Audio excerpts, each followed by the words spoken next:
हमारा ये शहर शहर ही नहीं कहलाया जाता, इसे एक कस्बा कहा जाता है। यहाँ पर कुछ दुकानें हैं और इन्हीं दुकानों के मालिक अच्छे खासे पैसे कमाते हैं। बाजार में एक छोटी दुकान होना भी बहुत अच्छा होता है, कमाई बहुत ज़्यादा अच्छी हो जाती है, लेकिन बाकियों को वहाँ पर काम करना पड़ता है और ये दुकानदार बहुत कम पैसे देते हैं। यहाँ गुजारा करना भी बहुत मुश्किल हो जाता है।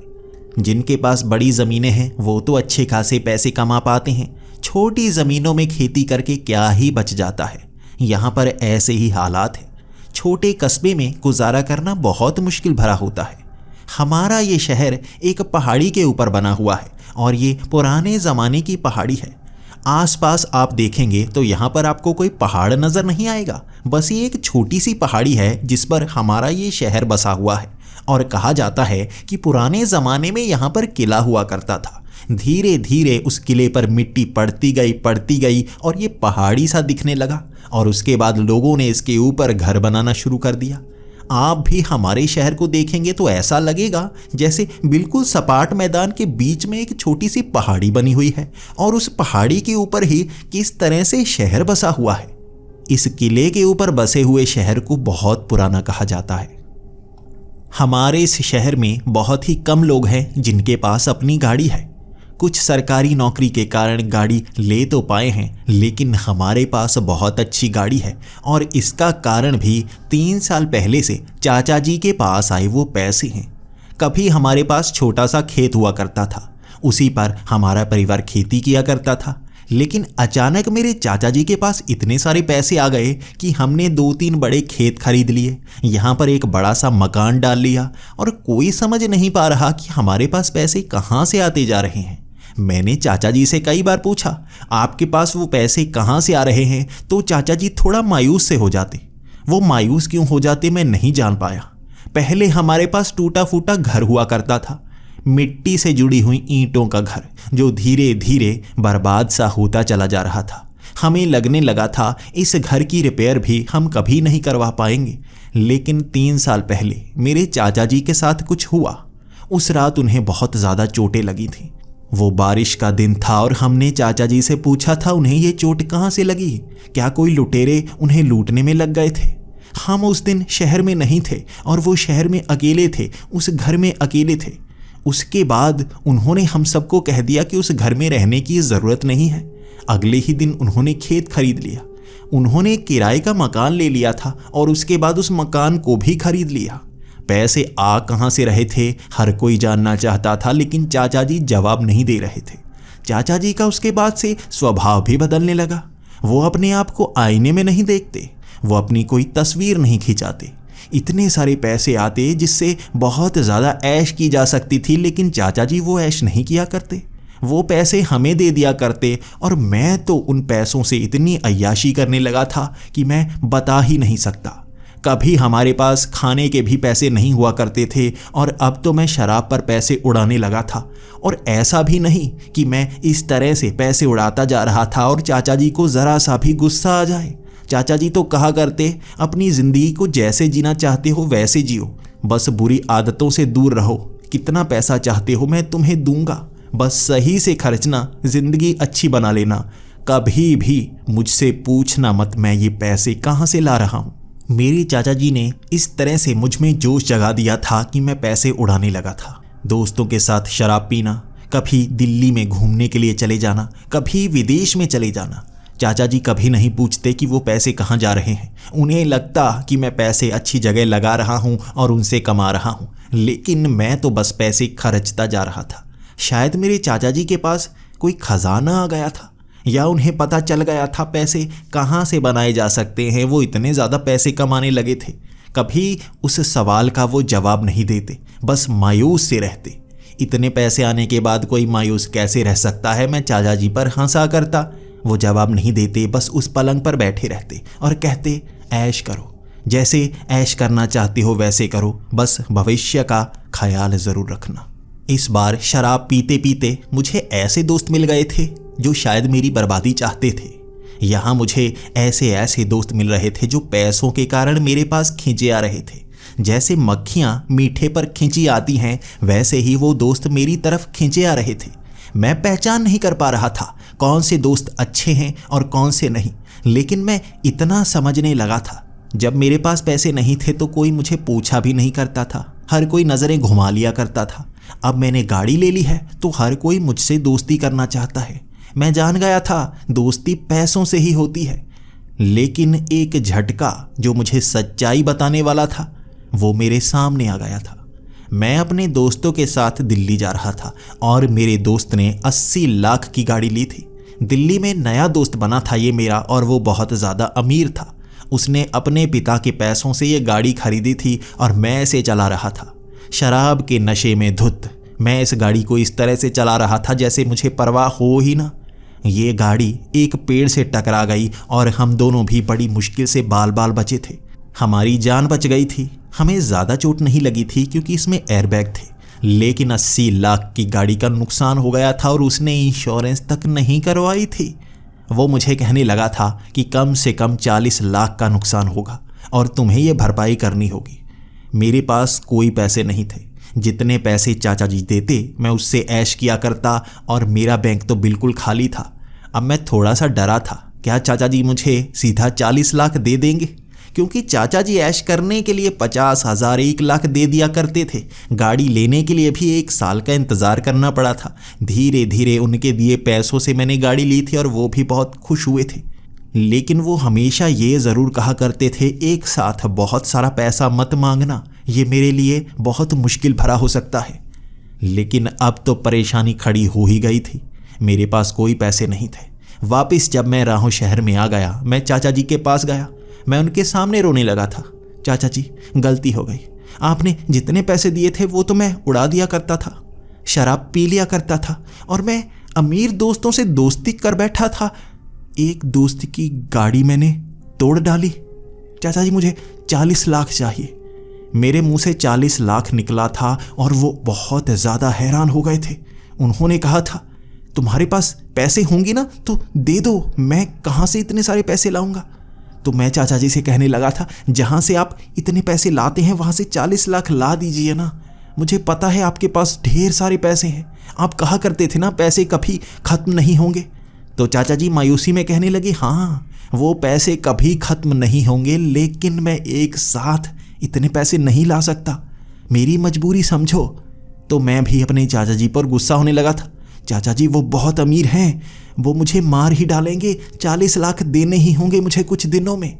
चाचा जी कहे जा रहे थे, नहीं, अगर मैं इतने पैसों का लालच करूँगा मेरी जान जा सकती है। तुम समझ क्यों नहीं रहे?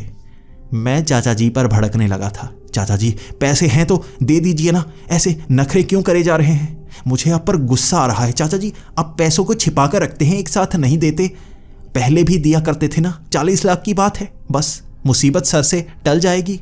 आप कहाँ से लाते हैं पैसे, मुझे बताइए, मैं लेकर आता हूँ। तो मेरे चाचा जी कहने लगे थे कि ना, तू वो पैसे नहीं ला सकता, मेरी बात समझने की कोशिश कर, तू वहाँ नहीं जा सकता। ये पैसे मैं ही तुझे दूंगा। अब तूने मुसीबत मोल ले ही ली है तो जान का खतरा भी मुझे ही देना होगा। मेरा अपने चाचा जी से झगड़ा ही हो गया था। मैं चाहता था कि 40 लाख मुझे जल्द ही मिल जाए और मेरे चाचा जी मेरी बातें सुनकर बहुत ज़्यादा मायूस थे। उनके पास थे तो वो मुझे पैसे दे क्यों नहीं देते। रोता हुआ मैं वहाँ से निकला था और चाचा जी ने भी पीछे से कहा था, ठीक है, मैं मुसीबत मोल लेता हूँ, दूंगा मैं तुम्हें पैसे। मैं रोता हुआ वहाँ से भाग निकला था। ये बारिश की रात थी, बहुत ज़्यादा बारिश पड़े जा रही थी। मैं अपने उस नए घर में था और मेरे चाचा जी उस घर से बाहर निकल पड़े थे। मुझे लगा था वो पैसे लेने जा रहे हैं और मुझे ये भी पता चल जाएगा वो पैसे कहाँ से लेकर आते हैं। कहीं पर तो उन्होंने पैसे संभाल कर रखे होंगे ना, वहीं चलता हूँ। मैं भी चाचा जी के पीछे जाने लगा था। हमारा ये शहर बहुत छोटा सा है और यहाँ पर कई घर ऐसे हैं जो बहुत पुराने ज़माने के बने हुए हैं, ईंटों वाले, और हमारा पुश्तैनी घर भी इसी तरह ईंटों का हुआ करता था। उसी के बाद से 3 साल पहले चाचा जी के पास पैसे आए थे। चाचा जी उन्हीं गलियों से निकल रहे थे। मैं भी छिपता छिपता हुआ उनके पीछे चले जा रहा था। कई घर ऐसे थे जहाँ कोई नहीं रह रहा था, वहाँ से भी चाचा जी नज़रें बचाते हुए निकल रहे थे। मैं भी उस बारिश की रात में भीगता हुआ उनके पीछे ही था। पूरी तरह से गीला हो गया था मैं, बहुत ज़्यादा ठंड भी लग रही थी। लेकिन मेरे चाचा जी जा कहाँ रहे थे मैं जानना चाहता था। यहाँ इस पहाड़ी के जितने ऊपर जाते जाओ उतने ही घर कम होते जाते हैं। ऊपर कई जगह ऐसी हैं जहाँ पर बस बाड़े से बने हुए हैं।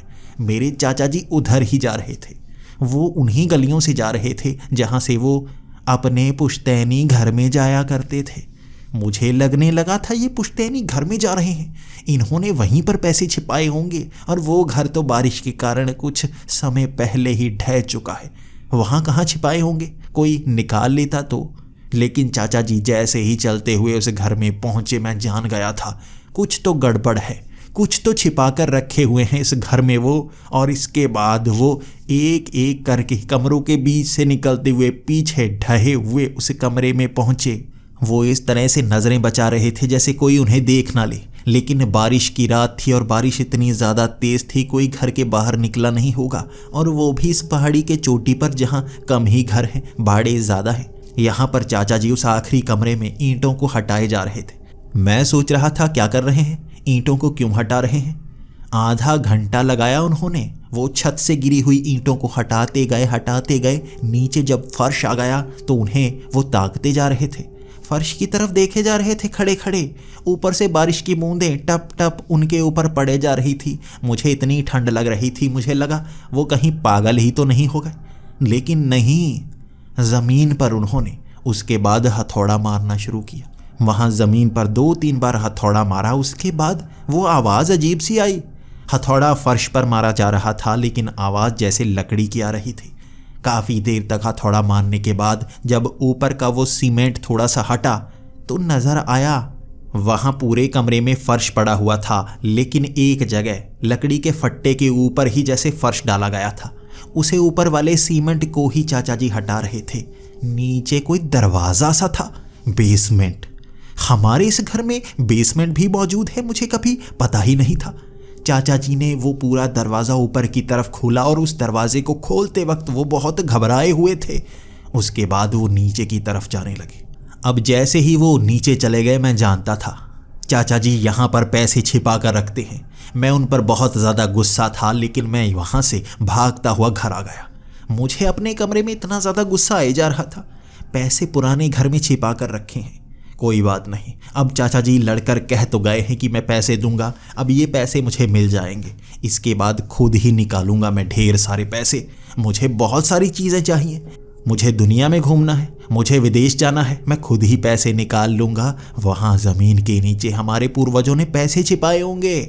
कोई बात नहीं, कल सुबह ही ये काम करना शुरू कर दूंगा। अगली सुबह मैं इंतज़ार करता रहा, चाचा जी कहाँ हैं। चाचा जी घर नहीं आए थे। दोपहर तक इंतज़ार करते रहे लेकिन चाचा जी घर आए ही नहीं थे, और दोपहर को पुलिस वहाँ पर आई। पुलिस को देखकर मैं और ज़्यादा हैरान, आखिर पुलिस घर में क्या कर रही है। क्या पुलिस को पता तो नहीं चल गया हमारे पुराने घर के नीचे ऐसे खजाना है। तो मैं डरा डरा उनसे पूछने लगा, क्या हुआ, यहाँ पुलिस क्यों आई है। हम रसूखदार हैं, यहाँ पर पुलिस अच्छी नहीं लगती। तो वो पुलिस वाला कह रहा था, आप रसूखदार होंगे लेकिन जो हरकत आपके चाचा ने की है सारा रसूख आपका ख़त्म हो जाएगा। मेरी ज़बान थोड़ी सी हिलने लगी थी, डर लगने लगा था। चाचा जी ने अभी तक पैसे दिए नहीं थे, 40 लाख का कर्ज मुझ पर था। कहीं पुलिस को सब कुछ पता चल गया तो मैं क्या करूँगा। लेकिन पुलिस ने जो जो बताया वो और ज़्यादा भयानक था। मेरे चाचा जी ने 2 लोगों को मारा था आज सुबह के 6 बजे 2 लोगों को मारा, काटा, भून कर खाने की कोशिश की। और ये जब पुलिस ने बताया मेरे पैरों तले ज़मीन खिसक गई थी। मैं सोचे जा रहा था हुआ क्या है। मेरे पिताजी भी वहाँ पर आ गए, मेरी मम्मी वो भी वहाँ खड़ी थी। ये बात सुनकर किसी को यकीन नहीं हो रहा ऐसा हो सकता है। हम सीधा पुलिस स्टेशन पहुँचे और पुलिस स्टेशन में सब लोग वहाँ पर खड़े थे और हमारी तरफ इस तरह से देख रहे थे जैसे हम बहुत बड़े मुजरिम हों। मेरे चाचा जी को वहाँ से शहर ले जाया जा चुका था, बड़े शहर। जैसे ही हम वहाँ पर पहुँचे चाचा जी को लॉकअप में रखा हुआ था और वो लॉकअप के अंदर भी अजीब अजीब सी आवाज़ें निकाले जा रहे थे। आगे पर्दा लगाया गया था। कभी भी लॉकअप में रखे किसी मुजरिम के आगे पर्दा नहीं लगाया जाता, लेकिन इस बार कुछ अलग सा था। उसके बाद हम उनसे मिन्नतें करते रहे कि इस केस में सच्चाई ढूंढने की कोशिश करें। मेरे चाचा जी ऐसा नहीं कर सकते, वो तो बहुत ज़्यादा मायूस रहा करते थे। वो ऐसी हरकत कर ही नहीं सकते। आखिर यहाँ कुछ तो गड़बड़ हुई होगी ना। हमने इसके बाद बहुत कोशिशें की, लेकिन जब हमें वो लाशें दिखाई गई और इसके बाद एक सीसीटीवी कैमरा में सब कुछ रिकॉर्ड हुआ था, मेरे चाचा जी ने ही मारा था उन 2 लोगों को। उन्हें तलवार से काटकर उनकी टांगें गर्म करके खाने की कोशिश कर रहे थे। वो सब कुछ रिकॉर्ड हुआ था। वो देखकर हमारा परिवार दहल सा गया था। हमें यकीन नहीं हो रहा था और 2 दिन बाद सुनवाई हुई और उन्हें सीधा जेल में भेज दिया गया। वो किसी को मिलना नहीं चाहते थे, लेकिन मुझे जिद थी, मैं अपने चाचा जी से मिलना चाहूँगा, मैं उनसे जानना चाहूँगा हुआ क्या। वो वहाँ पैसे लेने गए थे, क्या वो इतने ज़्यादा विचलित हो गए जो ऐसी हरकत कर डाली? किस चीज़ का गुस्सा था उन्हें? मैं जेल में उनसे मिलना चाहता था और वहाँ जेल में सब पुलिस वाले कहे जा रहे थे उन्हें काली कोठरी में रखा गया है जहाँ कोई नहीं आ सकता। वो बड़ी अजीब हरकतें करते हैं, वो लोगों को मारने की कोशिश करते हैं, भागने की कोशिश करते हैं, बड़ी मुश्किल से काबू किया हुआ है। मैं फिर भी उनसे मिलना चाहता था। उन्हें बड़ी बेड़ियां डाली गई, उन्हें दीवार से बांधा गया ताकि वो हिल ना पाएं। वहां पर उनसे बात करने के लिए मैं गया और उनका चेहरा देखा नहीं जा रहा था। ये मेरे चाचा जी का चेहरा नहीं लग रहा था। चेहरे पर बहुत ज़्यादा झुर्रियाँ आई हुई थी, जैसे वो 10-15 साल बूढ़े हो चुके हों। उनका चेहरा बूढ़ा बूढ़ा सा, उनके हाथ मोटे मोटे से।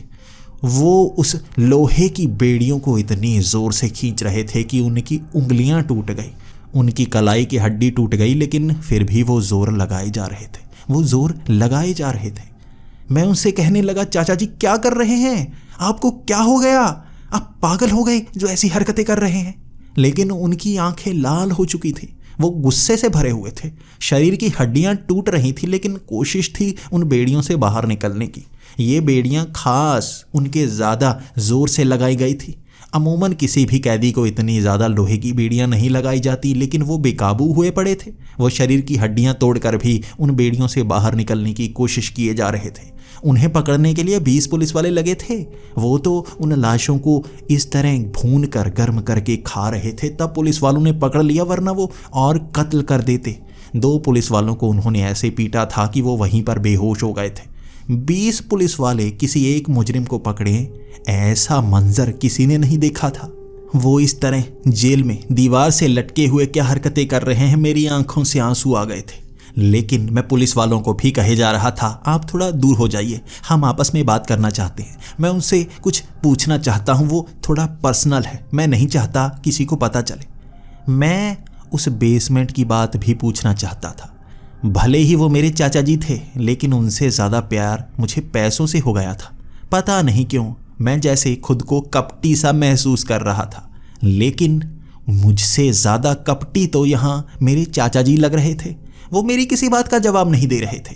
मैं उनसे कहे जा रहा था, चाचा जी क्या हो गया, क्या हो गया आपको? लेकिन तभी मैं उस एक कोने में जाकर, जो उनके ज़्यादा करीब था, थोड़ी हल्की आवाज़ में बोला ताकि कोई सुन ना पाए, चाचा जी मुझे पता है वहाँ बेसमेंट में गए थे आप, लेकिन सुबह आपको क्या हो गया? मैं उस बेसमेंट के बारे में जानता हूँ, मैं वहाँ से पैसे निकाल सकता हूँ। आप फिक्र मत करिए, मैं वहाँ से ढेर सारे पैसे निकालूंगा और आपको आज़ाद करवा ही दूंगा।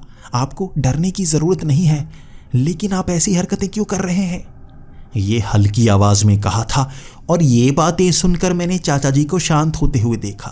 पहले वो बहुत ज़्यादा विचलित, वो उन बेड़ियों को तोड़ने की कोशिश कर रहे थे, लेकिन अब शांति से वहाँ खड़े हो गए। उनकी आंखें सही हो गई और वो अब थोड़ा थोड़ा दर्द से कराह रहे थे और कह रहे थे, बेटे मेरी मजबूरी थी, मैं क्या करूँ तुझे बता नहीं सकता, लेकिन जो सच्चाई तुझे पता चली है किसी और को मत बताना, ध्यान रखना।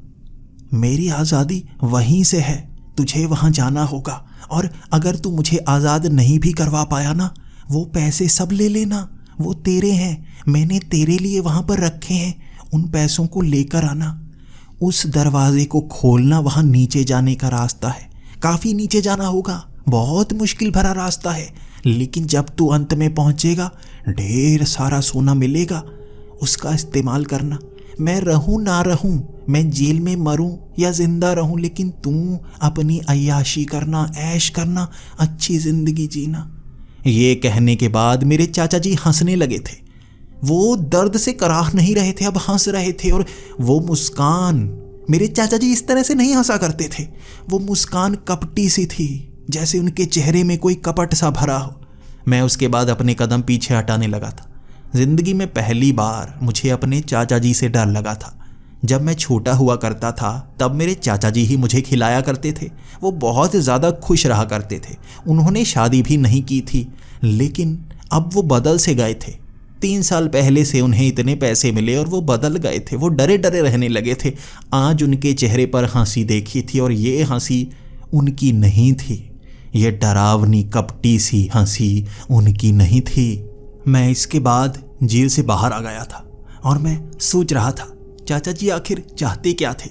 उस बात को सुनकर वो बिल्कुल ठीक जैसे क्या हो गए थे। लेकिन उस दिन मैं वहां जाना नहीं चाहता था। ज़रूर किसी बारिश के दिन ही वहां पर जाऊंगा ताकि कोई देख ना पाए। बारिश में यहाँ पर कम ही लोग बाहर निकलते हैं और ऊपर बाड़ी में कौन आता है, कोई नहीं। ऐसे जाऊंगा कोई पीछा कर सकता है, लेकिन बारिश में कोई नहीं देखेगा। इंतज़ार करना होगा। मौसम तो बारिश का ही है। 1-2 दिन बाद बारिश तो पड़ ही जाएगी। आज मैं सीधा घर आकर सो गया था। करने को कोई काम तो था नहीं, तो सोना ही सबसे बेहतर था। लेकिन जब मैं नींद से शाम को उठा तो मेरे पिता ने जो मुझे खबर सुनाई उसकी उम्मीद नहीं थी। मेरे चाचा जी ने जेल में आत्महत्या कर ली थी। उन्होंने अपनी ही गर्दन तोड़ी और वो तड़प तड़प कर वहीं पर मर गए। लेकिन वहाँ जेल में सब कह रहे थे जब उन्होंने गर्दन तोड़ी थी तो उनके चेहरे पर ज़रा भी शिकन नहीं थी, और जब वो तड़प रहे थे उनका शरीर तड़प रहा था लेकिन चेहरे पर मुस्कान थी, जैसे वो खुद मौत की गोद में जा रहे हों। ऐसे मरता कभी किसी ने नहीं देखा था। ये बात सुनकर मुझे सबसे ज़्यादा धक्का लगा था। भले ही चाचा जी बहुत बड़े मुजरिम बन गए थे, लेकिन मेरी नज़रों में अब भी वो मेरे चाचा जी थे जो मुझे बचपन में खिलाया करते थे। उनके जाने का एक झटका सा लगा था मुझे। मैं समझ नहीं पा रहा था क्या करूं। आंखों से आंसू निकले जा रहे थे, लेकिन 1 घंटे तक वो आंसू निकले। लेकिन जब फ़ोन आया दिल्ली से उस दोस्त का कि 40 लाख उसे जल्द ही चाहिए, तो मेरे वो आंसू सूख गए थे और आंसू डर में बदल गए थे। मैं डरने लगा था। उसे गैंगस्टर जानते हैं, वो यहाँ पर मुझे कब मरवा देगा पता तक नहीं चलेगा। उसने कहा था 1 हफ्ते में पैसे मिलने चाहिए वरना एक टांग कटेगी। उसके बाद अगले हफ्ते दूसरी टांग कटेगी। फिर भी ना पैसे मिले तो 1 हाथ कटेगा, उसके बाद दूसरा हाथ कटेगा और 1 महीने बाद गर्दन कटेगी। उसने गर्दन की बात की थी। मेरे पैरों तले ज़मीन खिसक गई। मैं थर थर कांपने लगा। मैं उससे डरता था। वो बहुत अमीर है, वो कुछ भी करवा सकता है। ऐसे काम तो वो करवाता ही रहता है। उसे बहुत गैंगस्टर जानते हैं। मैं डरने लगा था और भगवान से मांगने लगा था बारिश। मुझे मेरे चाचा जी की मौत का गम नहीं था, मुझे अपनी मौत का डर था। मैंने भगवान से बारिश मांगी थी। 8 बजे रात को बारिश शुरू हो गई। उस मूसलाधार बारिश में मैं बिना छाते के जा रहा था, बारिश में भीगता हुआ। रास्ते में मुझे कोई नहीं मिला। मैं बार बार डरता हुआ पीछे मुड़ मुड़ कर देख रहा था। मैं पीछे किसी को चाहता नहीं था, लेकिन कोई मेरा पीछा कर भी नहीं रहा था। छिपकर कई बार मैंने पीछे देखा, कोई आ तो नहीं रहा। कई बार मैंने मोड़ इस तरह से काटा कि पीछे आ रहा होगा, वो मोड़ तक पहुंचेगा। मैं इस तरह से इंतज़ार करता करता ऊपर बाड़े तक पहुंचा था। सामने हमारा घर था और डर बहुत ज़्यादा लग रहा था। हाथ में एक टॉर्च थी, एक पानी की बोतल। इसे लेकर ही मैं नीचे जाने वाला था और मुझे डर इतना ज़्यादा लग रहा था। पहली बार मैं नीचे बेसमेंट देखने वाला था। वहाँ क्या मौजूद होगा मैं नहीं जानता था। इसके बाद मैं अपने उस घर में पहुँचा। मैं उन ईंटों के बीच से निकलता हुआ बार बार मेरे पैर लड़खड़ा से जाते। वो दीवारें एक तरफ सटी हुई थी, उनके बीच से निकलकर जाने में बहुत परेशानी हुई। और पिछला कमरा, वहाँ बारिश के कारण बहुत पानी भरा हुआ था, लेकिन धीरे धीरे वो पानी बहता हुआ बेसमेंट में जा रहा था। ये इस बात का सबूत था कि नीचे भी पानी भरा हुआ होगा और मुझे परेशानी हो भी सकती है। कोई बात नहीं, जल्दी जाऊंगा, जल्दी बाहर आ जाऊंगा। जैसे ही मैंने वो बड़ा सा दरवाज़ा खोला, वो बहुत भारी था। पूरा जोर लग गया मेरा शरीर थक सा गया था। लेकिन जैसे ही मैंने कदम रखा, नीचे सीढ़ियाँ सी बनी हुई थी, पुरानी ईंटों की सीढ़ियाँ। मैंने टॉर्च की रोशनी नीचे मारी कि नीचे एक बेसमेंट होगी, लेकिन नीचे एक बेसमेंट नहीं थी, एक कमरा सा था, बिल्कुल खाली कमरा।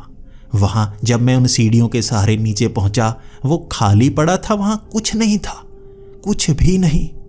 मेरे चाचा जी यहाँ से पैसे लाया करते थे, लेकिन अब तो यहाँ कुछ नहीं है। तभी मेरा ध्यान एक तरफ पड़ा, वहाँ आगे जाने का रास्ता था। नीचे एक कमरा और वहाँ पर भी आगे जाने का रास्ता।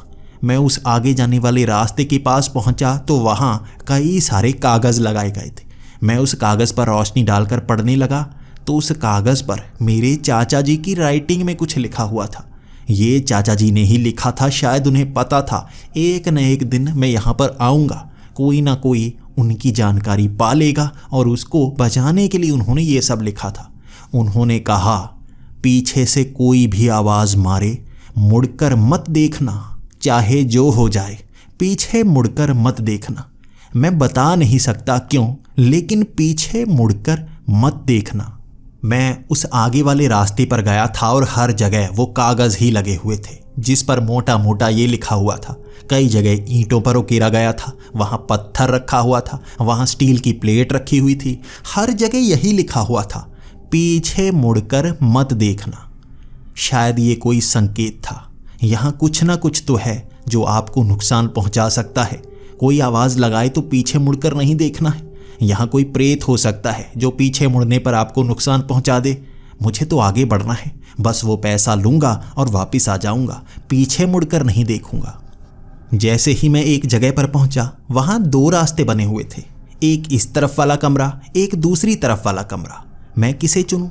एक तरफ कागज़ रखा गया था, ये वहाँ जाने का रास्ता है।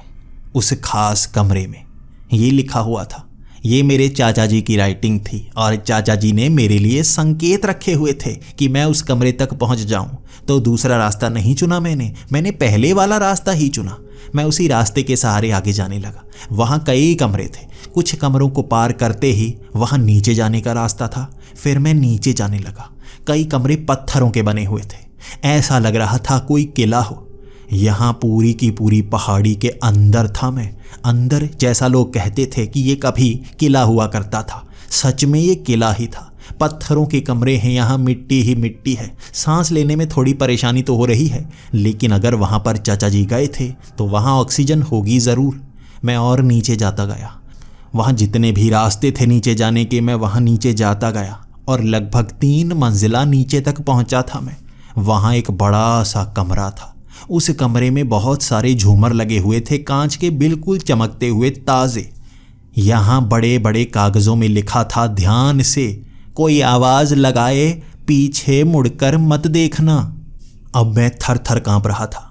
यहाँ से आगे जाने का कोई रास्ता नज़र नहीं आ रहा था। यहाँ पर सामने बड़ा सा बक्सा पड़ा था। वो लगभग 4 बाई 4 का बक्सा होगा। मैं धीरे धीरे चलता हुआ उस बक्से के पास गया। जैसे ही मैंने बक्सा खोला, उसमें सोने के सिक्के थे। वो भरा हुआ बक्सा था। वहाँ से कुछ सिक्के निकाले हुए थे और उन्हीं सिक्कों से मेरे चाचा जी ने वो पैसे कमाए होंगे। उसके बाद आगे एक छोटा सा कमरा था। उस कमरे में सोने की सिल्लियाँ, सोने के सिक्के भरे पड़े थे।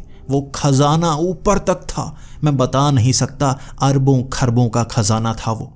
वहाँ मूर्तियाँ बनी हुई थी। वहाँ डरावनी डरावनी सी भूतियाँ, मूर्तियाँ, और वो सोने की, हीरे जवाहरात। एक हीरों का हार पड़ा था।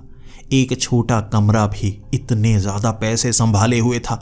इसीलिए चाचा जी बताया नहीं करते थे, ताकि कोई यहाँ पहुँच ना जाए। और मैं तो इतना ज़्यादा समझदार नहीं हूँ। कहीं मैंने गलती से एक पूरा का पूरा हार निकाल लिया, कहीं बेचने चला गया, पुलिस पकड़ लेगी और ये खजाना उनके हाथ लग जाएगा। इसीलिए चाचा जी मुझे बताया नहीं करते थे और खुद ही थोड़ा थोड़ा सोना निकाला करते थे, उसे कैश करवाया करते थे। और उन्होंने बिजनेस भी इसी तरह का किया था ताकि किसी को शक ना हो। और इस तरह धीरे धीरे थोड़ा थोड़ा पैसा लेकर आते थे। तो अब समझ में आया। अब मैं मुंह में बुड़बुड़ाने लगा था। ऐसा करता हूँ, ये 1-2 सिक्के लेकर जाता हूँ। इससे मुझे लगता है शायद 40 लाख बन जाएंगे इसे बेचकर, और इतने ही पैसे निकालूंगा, ज़्यादा नहीं, थोड़े थोड़े लेकर जाऊंगा। पीछे से आवाज़ आई थी, क्यों इतने ही लेकर जाओगे? ले जाओ सारा, ढेर सारा पड़ा है। यहाँ जब तुम इस खजाने को हटाओगे तो पीछे वाला दरवाज़ा दिखेगा। पीछे अभी 7 और कमरे हैं भरे पड़े। कितना सामान है यहाँ, कितना खजाना है। ले जाओ, जितना ले जाना चाहते हो ले जाओ, बैग भर लो। ये पीछे से आवाज़ आई थी और मैं डरा हुआ आंखें बंद करके खड़ा हो गया था। पीछे नहीं मुड़ना है, पीछे नहीं देखना है। बस वो बात तो मन में मैं गुनगुनाए जा रहा था। कौन है ये? कोई भी हो सकता है, वही प्रेत भी। तभी पीछे से आवाज़ आई, कुछ भी ले जा सकते हो, मैं मदद करूं? तुम कहो तो मैं मदद करूं। मुझे देखो तो सही, मेरा शरीर कितना बड़ा है, मैं ढेर सारा सोना उठा सकता हूं।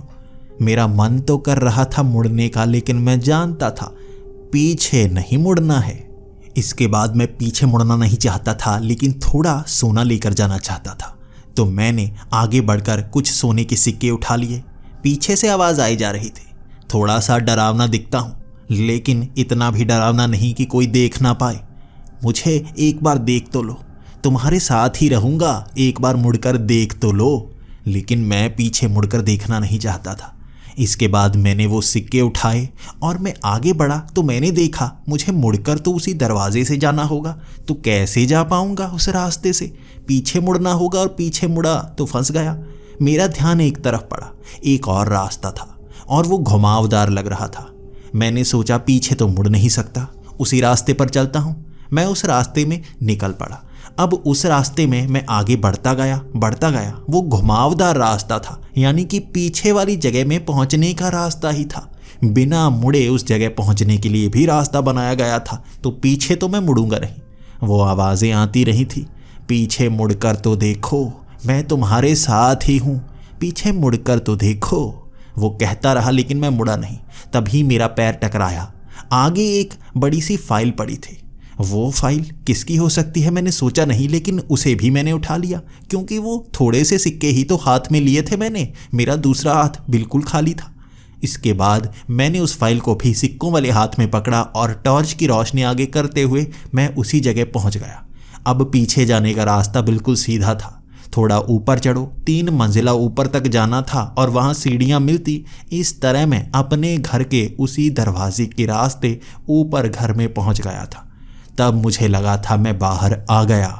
अब यहाँ बारिश बहुत पड़ रही थी, तो मैंने उस फाइल को और सोने के सिक्कों को एक लिफाफे में लपेटा और उसके बाद घर की तरफ निकल पड़ा। जैसे ही मैं घर पहुँचा, मन को शांति मिली थी। किसी ने नहीं देखा और वहाँ से मैं सोने के सिक्के ले आया। इनसे कुछ पैसे तो मिलेंगे ना, अपने उस दोस्त को दे दूंगा और कह दूंगा पैसे तो आने लगे हैं, तुझे दे दूंगा थोड़े थोड़े करके, अब इतना भी दुश्मन मत बन। वो मान जाएगा। इसके बाद मैं अपने कमरे में बैठा था। सोने के सिक्के मेरे सामने पड़े थे, 10 सोने के सिक्के, कम से कम 10-20 लाख के तो होंगे। इसके बाद मैंने सोचा फाइल को पढ़कर देखता हूँ क्या थी। वहाँ नीचे फाइल पड़ी हुई थी और ये नई सी लग रही है। मैंने उस फाइल को खोला तो वहाँ मेरे चाचा जी की तस्वीरें थीं। तब मैंने एकदम याद करने की कोशिश की।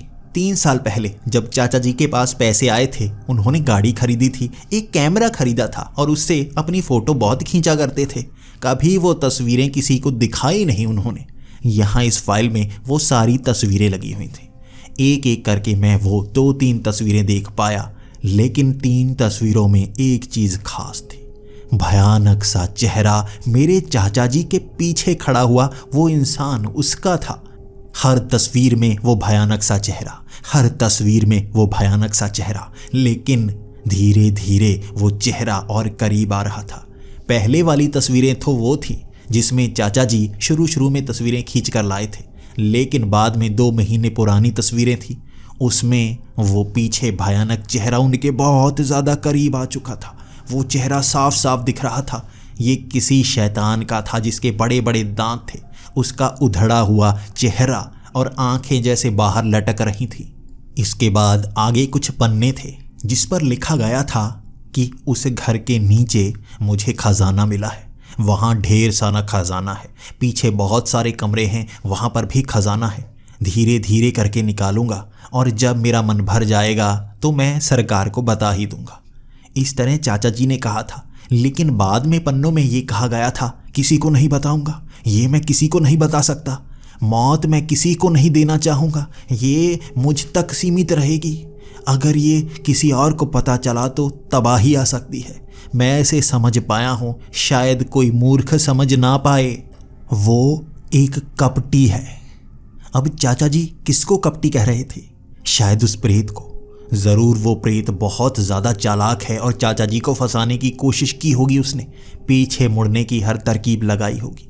मैं कभी पीछे मुड़कर नहीं देखूंगा, सारा खजाना निकाल लूँगा, लेकिन पीछे मुड़ूंगा ही नहीं।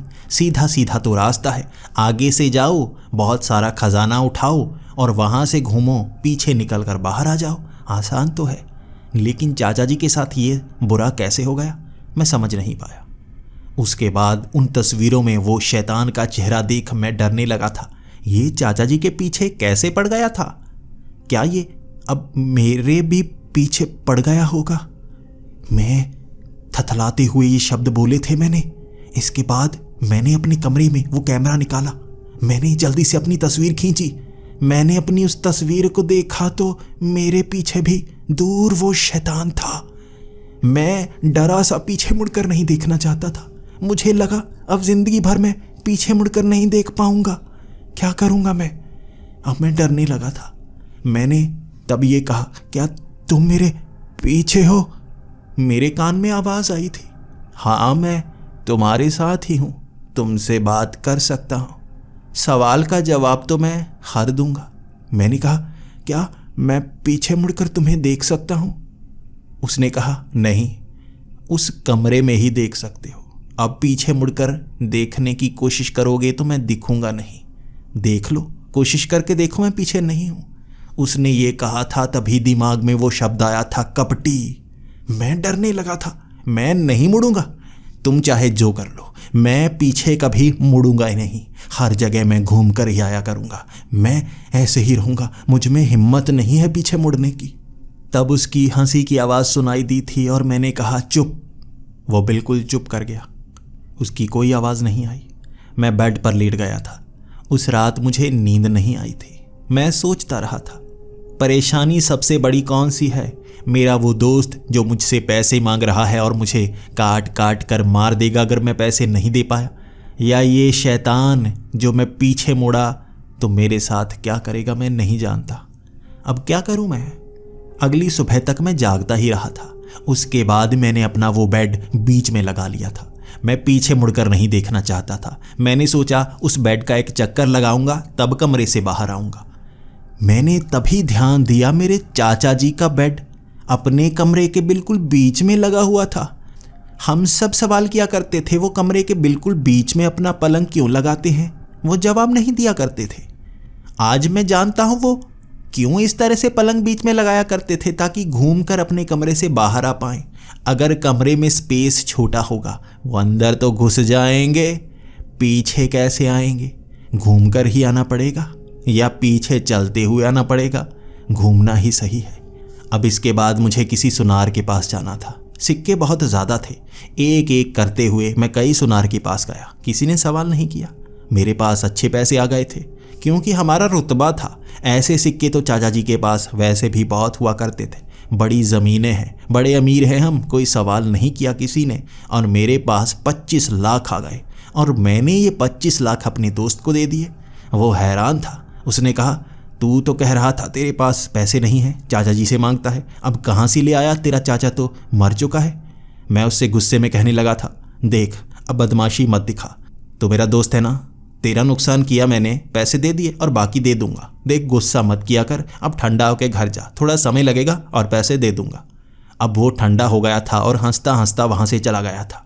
चलो एक मुसीबत तो कम हुई, अब दूसरी मुसीबत को किसी तरह दूर करना है, क्या करूं? इसके बाद मैं सोचता रहा था।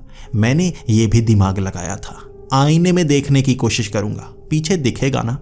मैंने घर में बड़ा सा आईना जो रखा हुआ था, आंखें बंद करके उसके सामने खड़ा हो गया। धीरे धीरे आंखें खोली, पीछे दिखेगा। लेकिन उस आईने में पीछे जो दिखा था मैं बता नहीं सकता। तस्वीरों में आया वो भयानक चेहरा कुछ भी नहीं जो उस आईने में मुझे पीछे नजर आया था। वो भयानक चेहरा धीरे धीरे बड़ा होता जाता है। जैसे जैसे आप उस आईने में देखते जाते हैं वो चेहरा बड़ा होता जाता है, मुंह खुलता जाता है, ऐसा लगता है आपको खा लेगा।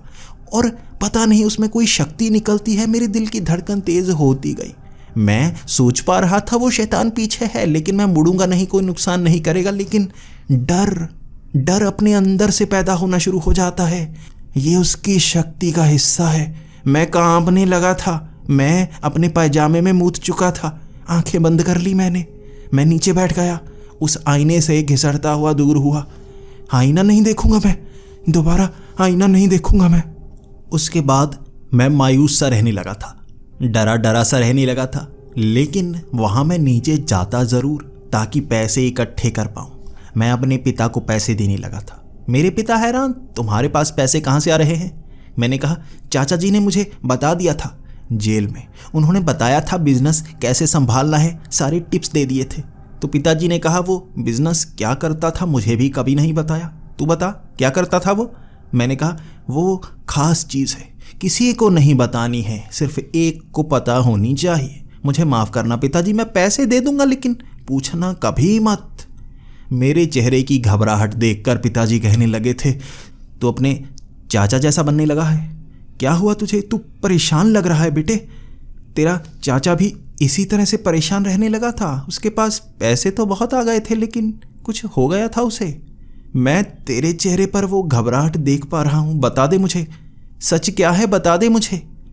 उन्होंने ये कहा और मेरे कान के पास से आवाज़ आई थी, सच तू नहीं बता सकता, तूने मेरी बात किसी को बताई मैं तुझे यहीं मार दूंगा। मेरी जानकारी तूने घुमा कर भी किसी को दी मैं तुझे मार दूंगा।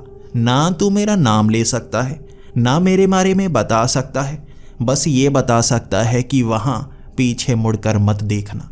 अगर तूने पिता को ये कहा कि पीछे मुड़कर मत देखना तो वो सवाल करेंगे क्यों, तो तुझे बताना होगा। तेरा मरना तय है तो चुप रहने में समझदारी है।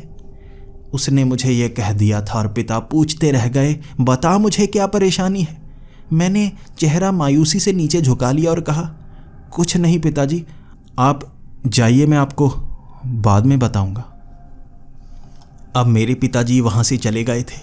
मैं 2-3 दिन बाद जब भी बारिश होती वहाँ पर जाता, नीचे उतरता, वहाँ बिल्कुल भी पानी नहीं मिलता, बड़ा अच्छा रास्ता था।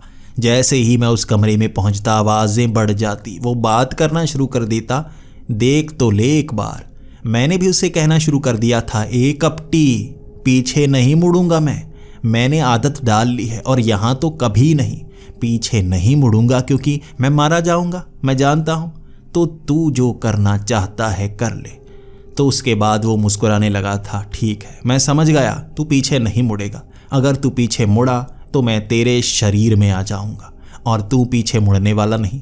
चल तू मेरा एक काम कर दे, तू थोड़ा थोड़ा खजाना ना उस सामने वाले मोड़ में फेंकता जा, वहाँ पर और भी भूत हैं जो मेरे करीबी हैं, उन्हें वो खजाना चाहिए, थोड़ा सा उस जगह फेंकता जा, बस मेरा एक थोड़ा सा काम ही कर दे। मैंने ठीक है कह दिया था। मैंने वहाँ भी खजाना छोड़ना शुरू कर दिया। बड़े बड़े बर्तन मैं वहाँ फेंक दिया करता। मैं ज़्यादा खजाना फेंकता, मुझे कोई फ़र्क थोड़े ना पड़ता, वहीं से तो मैं गुजर कर निकलता था। लेकिन वहाँ 2 से 4 महीने में जितनी बार भी बारिश हुई वहाँ काफ़ी भर गया था और उस खजाने के ऊपर से निकलना पड़ रहा था। ये बाहर जाने का रास्ता था, यहाँ पर वो बहुत सारा सोना फेंकवा रहा था। एक बार एक सोने के पतीले पर मेरा पैर रख हो गया था, मैं घूमकर पीछे गिरने लगा था। मैंने संभाल लिया खुद को। वो हंसी छूटी थी उसकी, उस हंसी को पहचान गया था। ना, मैं अब यहाँ पर कुछ नहीं फेंकने वाला, तू मुझे फंसा रहा है। अगर यहाँ मैं फिसलता पीछे मुड़ जाता तो तू मार देता मुझे। मैं तेरी कोई बात नहीं मानूंगा। देख अब तुझे चुप रहना होगा, मैं तेरी बात कोई नहीं सुनूंगा। मैं अपने कानों पर हाथ रख लूँगा। मैंने अपने कानों पर हाथ रख लिया था लेकिन वो आवाज़ फिर से आई थी, मैं तेरे बहुत करीब हूँ, तू मेरी आवाज़ बंद नहीं कर सकता। मैं कपटी हूँ और कपट में फंसा ही लूँगा। वहाँ बड़ी मुश्किल से मैं कुछ सोने के सिक्के लेकर आया था और उसके बाद उसे भी कैश करवा लिया था। मैं ज़्यादा सोना नहीं ला सकता था, किसी को शक हो जाता, थोड़ा थोड़ा ही ला पाता। और जो हीरा एक आध में लेकर आता उसे दिल्ली में जाकर कैश करवाता। अपने उस दोस्त को ज़्यादा ही पैसे दे दिए थे मैंने। मैं किसी को जो ज़्यादा मांगता उसे दे देता, लेकिन मैं निकालता थोड़े ही। वहाँ ढेर सारा सोना निकालूंगा तो उसे कैश करवाऊंगा, पकड़ा जा सकता हूँ, तो थोड़ा थोड़ा ही निकाल पाता। उसके बाद जब मैं एक बार उस कमरे में पहुंचा था तो उसने कहा था, पीछे से रुक, आगे मत बढ़, तुझे कुछ दिखाना है, अपना एक दायां हाथ पीछे को कर। मैंने अपना दायां हाथ पीछे किया। ये जो रास्ता बना है इसके पास वाली दीवार में हाथ लगा। मैंने लगाया। नीचे बक्सा दिख रहा है? हाँ है, बक्सा है, खोल उसे। मैंने उसे खोला लेकिन मैं डर रहा था। उसने कहा, पीछे नहीं देखना है, मैं मार दूंगा ना, तो आगे रहते हुए बक्से को तो खोल। मैंने बक्सा खोला। वो बड़ा सा बक्सा लग रहा था जो बहुत गहरा सा था।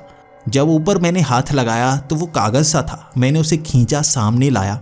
वो 500 के नोट थे और बिल्कुल नए वाले नोट।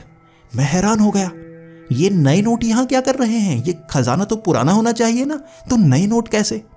उसने कहा, यहाँ बहुत कुछ है जो तेरी समझ से बाहर है। ये खजाने का कमरा है।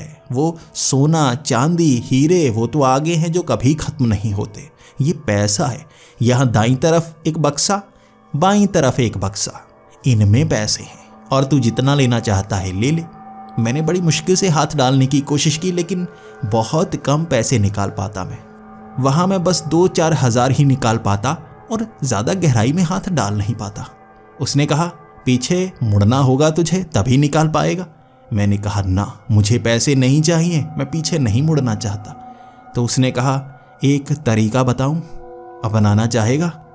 मैंने कहा, हाँ बता। देख, तू इस रास्ते से आता है और आगे वाले रास्ते से निकल जाता है। अगर तू उस रास्ते से आए और इस रास्ते से बाहर जाए तो खजाना तेरी पीठ के पीछे होगा और ये नोट तेरे सामने। बड़ी आसानी से सामने से नोट निकालना और चले जाना। अब मैं थोड़ा सा सन्न हो गया था। तरीका तो सही है, लेकिन तू मेरी मदद क्यों कर रहा है? तू तो मुझे मारना चाहता है ना। धीरे धीरे तू करीब आ रहा है ना। वहाँ फ़ोन से मैंने तस्वीर खींची थी, वो बहुत करीब था। उसकी आवाज़ जितने करीब से आ रही थी, वो ज़रूर मेरे बहुत करीब आ चुका था और अब कुछ करना चाहता था। मैंने कहा, तू करीब आ रहा है, तू ज़रूर मेरे शरीर के अंदर आ जाएगा। मैं मुड़ूंगा नहीं पीछे, मैं तेरी बात नहीं मानूंगा। तो उसने कहा, कोई बात नहीं, मत मान, थोड़े थोड़े सिक्के ले जाता रह, मुझसे बात करता रह, कभी तो पीछे मुड़ेगा ना। लेकिन तुझे एक तरीका बताया है, इस बक्से में बहुत पैसे हैं, लाखों, बड़े आराम से निकाल ले। और 500 के नहीं, 2000 के नोट भी हैं पीछे वाले बक्से में। ऐसे आगे को मुंह करके पीछे हाथ नहीं पहुंचा पाएगा। वहां घूम के आना, कभी मन करे तो घूम के आना। अब मैं वहां से बाहर तो आ गया था, एक बात मन में घूमे जा रही थी, अगर पैसे मिल सकते हैं तो पैसे ही क्यों ना निकाल लूं, ढेर सारे पैसे। उसने कहा था ना, बहुत पैसे हैं, लाखों करोड़ों में निकाल लूंगा, बैग भर लूंगा, पीछे नहीं मुड़ूंगा। तरीका तो बिल्कुल सही है, घूम कर जाऊंगा पीछे वाले रास्ते से और आगे से बाहर निकलूंगा। ये सही तरीका है, अपनाना तो चाहिए। लगभग 2 हफ्तों तक बारिश नहीं पड़ी थी और जब बारिश पड़ी मेरा मन विचलित हो रहा था, करूं या ना करूं, करूं या ना करूं। बस एक बार करोड़ों रुपए निकाल लूं, उसके बाद काम आसान, फिर मैं मुड़ने वाला काम नहीं करूंगा, दोबारा वहां जाऊंगा ही नहीं, जिंदगी ऐसे ही जीऊंगा। वहां बहुत मुश्किल सी रहती है, डर सा लगता है। इसके बाद उस बारिश की रात मैं वहां अपने टूटे हुए घर के नीचे गया था। वहां किले में, जो उस पहाड़ी को किला माना जाता है, उसमें पहुंचा मैं। नीचे जाते हुए मेरी दिल की धड़कन बहुत तेज थी। मैं नीचे वहीं मोड़ तक पहुंचा। एक रास्ता आगे जाने का, एक रास्ता बाहर आने का। मैं यहीं पर अपना कदम बढ़ाना चाहता था। जाऊं तो कहाँ जाऊं? मेरा मन बोला, एक बार ही कर ले, बार बार यहाँ आने की ज़रूरत नहीं है।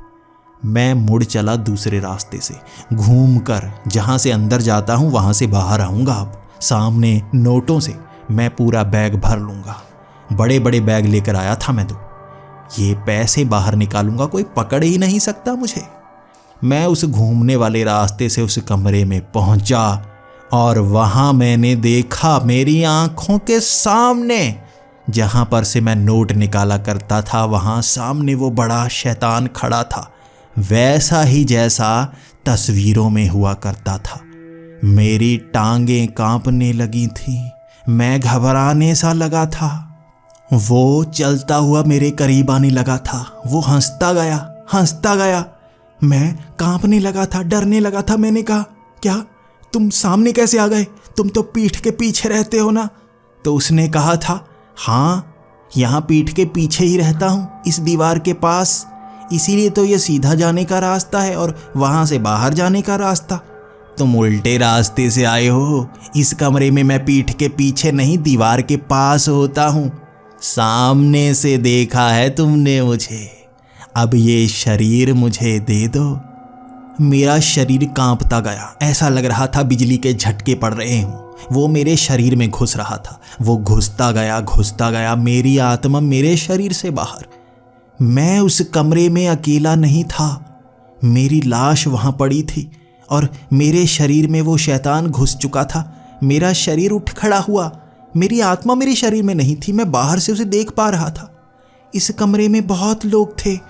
मेरे चाचा की आत्मा, इसके साथ 100 से ज़्यादा लोग थे वहाँ पर। वो हवा में उड़ती हुई आत्माएं, उनकी टांगें नहीं थी। मैंने अपनी टांगें देखी तो मेरी टांगें भी नहीं थी। मैं आत्मा बन चुका था और उस शैतान की हंसी मेरे शरीर में बहुत भयानक थी। वो हंसता गया और कहने लगा, तू फंस गया बच्चे, तू फंस गया।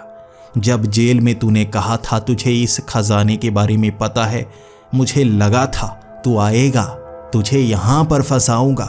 तो तेरे चाचा का शरीर मेरे किस काम का? मुझे बस भूख लगी थी। मैंने वो 2 लड़कों को ही तो मारा था। पकड़ा गया। मुझे नहीं पता था भविष्य में तुम कैमरे वैमरे बना लोगे और उसमें रिकॉर्ड हो जाता है। मैं तो बड़ी आसानी से पकड़ा गया।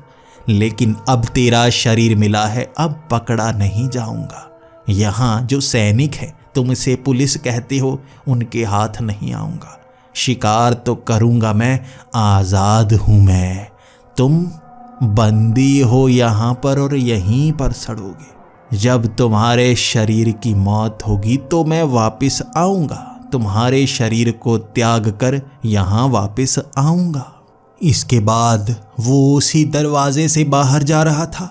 मुझे सबके चेहरे दिख रहे थे जो यहाँ पर कैद हैं। मैं रो रहा था, करूँ तो क्या करूँ, कैसे बचूँ मैं? मुझे नहीं पता मैं क्या करूँ। लेकिन तभी मेरे दिमाग में एक ख्याल आया। वो उस कमरे से बाहर जा रहा था और मैंने कहा, लेकिन मेरी 3 टांगें क्यों हैं? मेरी 3 टांगें क्यों हैं? मैं 2 टांगों पर चला करता था। मेरी आत्मा की 3 टांगें क्यों हैं? उसने कहा, 3 टांगें नहीं होती आत्मा की। तुम्हारी कोई टांग नहीं है, देखो। जैसे ही वो पीछे मुड़ा था, मेरी आत्मा खींची थी उसके शरीर की तरफ, मेरे शरीर की तरफ, और वो शैतान उस शरीर से बाहर आ गया।